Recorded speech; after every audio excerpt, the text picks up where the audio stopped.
Greetings, YouTube. It seems there has been a veritable wave of anti-LGBTQ laws in the southern states of the United States recently. I'm linking to an article today through Vox that deals with the North Carolina anti-LGBTQ law, which also frequently referred to as one of the bathroom laws. In addition to being bigoted and prejudicial against the gay and trans community, this particular law also says that cities can't raise minimum wage. So they just slid some anti-worker stuff in there too. That was nice of them. So it's discriminatory against the bulk of people, besides just the gay and the trans community.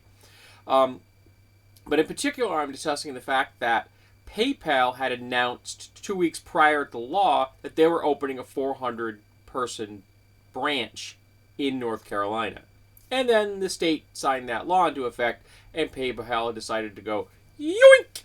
Nope, we're not going to actually put those jobs in your state because you've shown us that you are bigots. Now, North Carolina actually made a big showing, we're going to repeal that. Well, they wrote a repeal, and they sent it to a committee. They sent it to a committee that's designed to kill bills. This is a committee you send bills to where they just get sat on until no one pays attention anymore, and then they quietly get shoved under a door and the wind blows them away.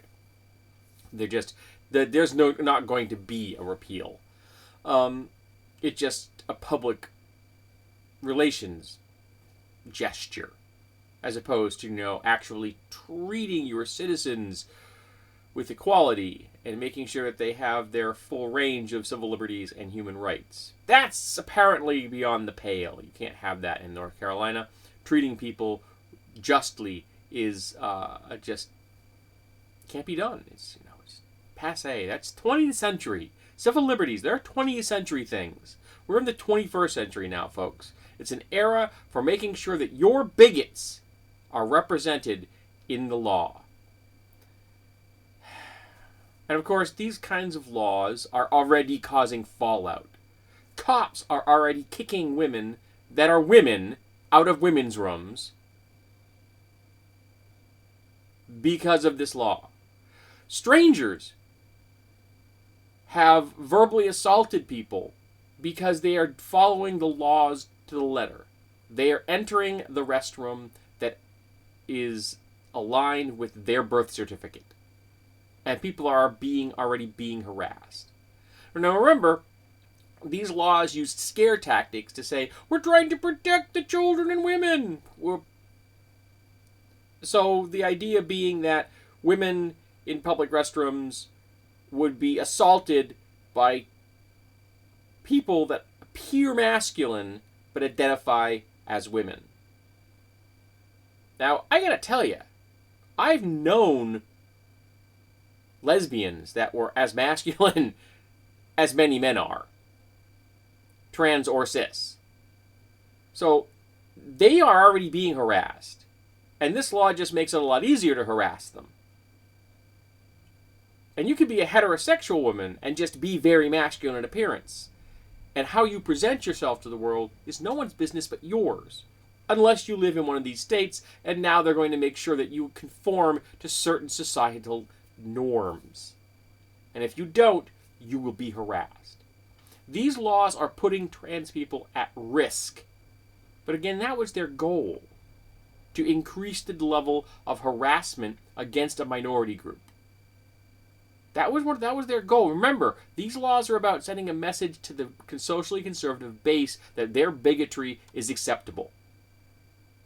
And so by creating more and more news articles about this, it's going to give the impression to many social conservatives that all these trans people are everywhere, because we have a skewed perception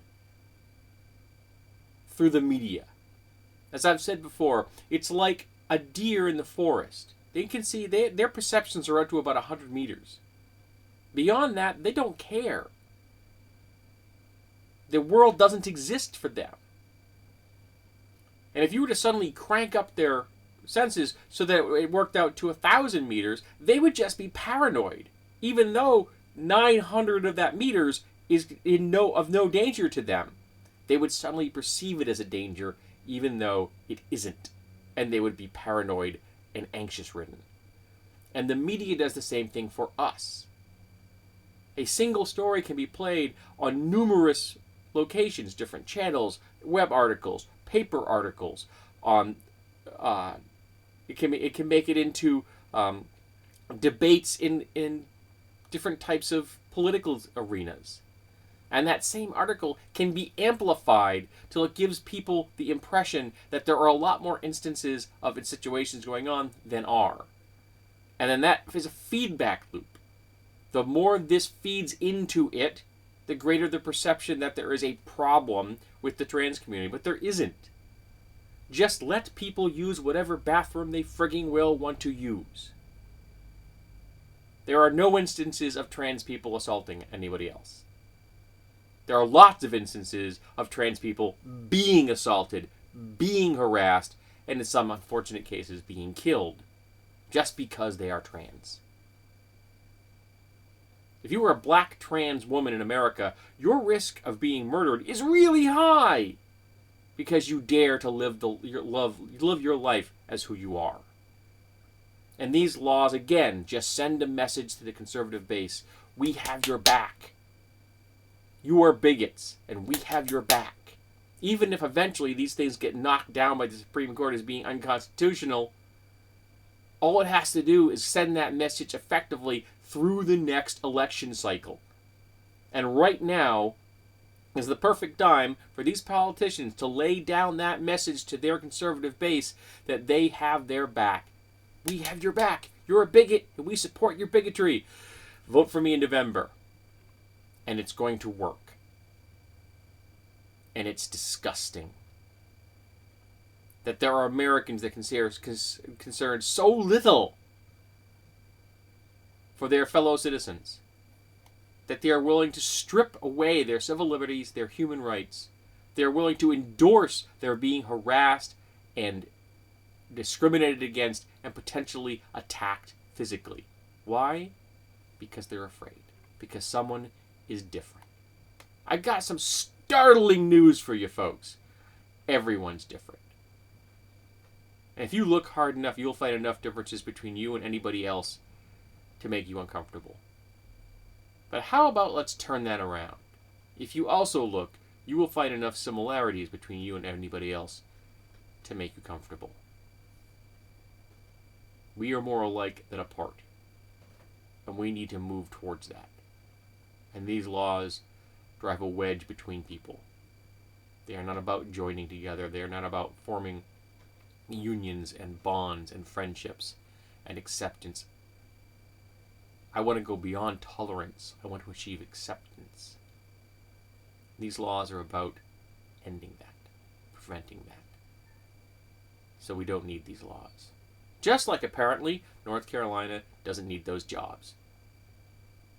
So keep talking about this.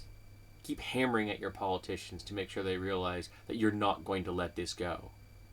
That you want to make sure every American has the right to live their life as they wish. And they can use whatever bathroom they darn well please.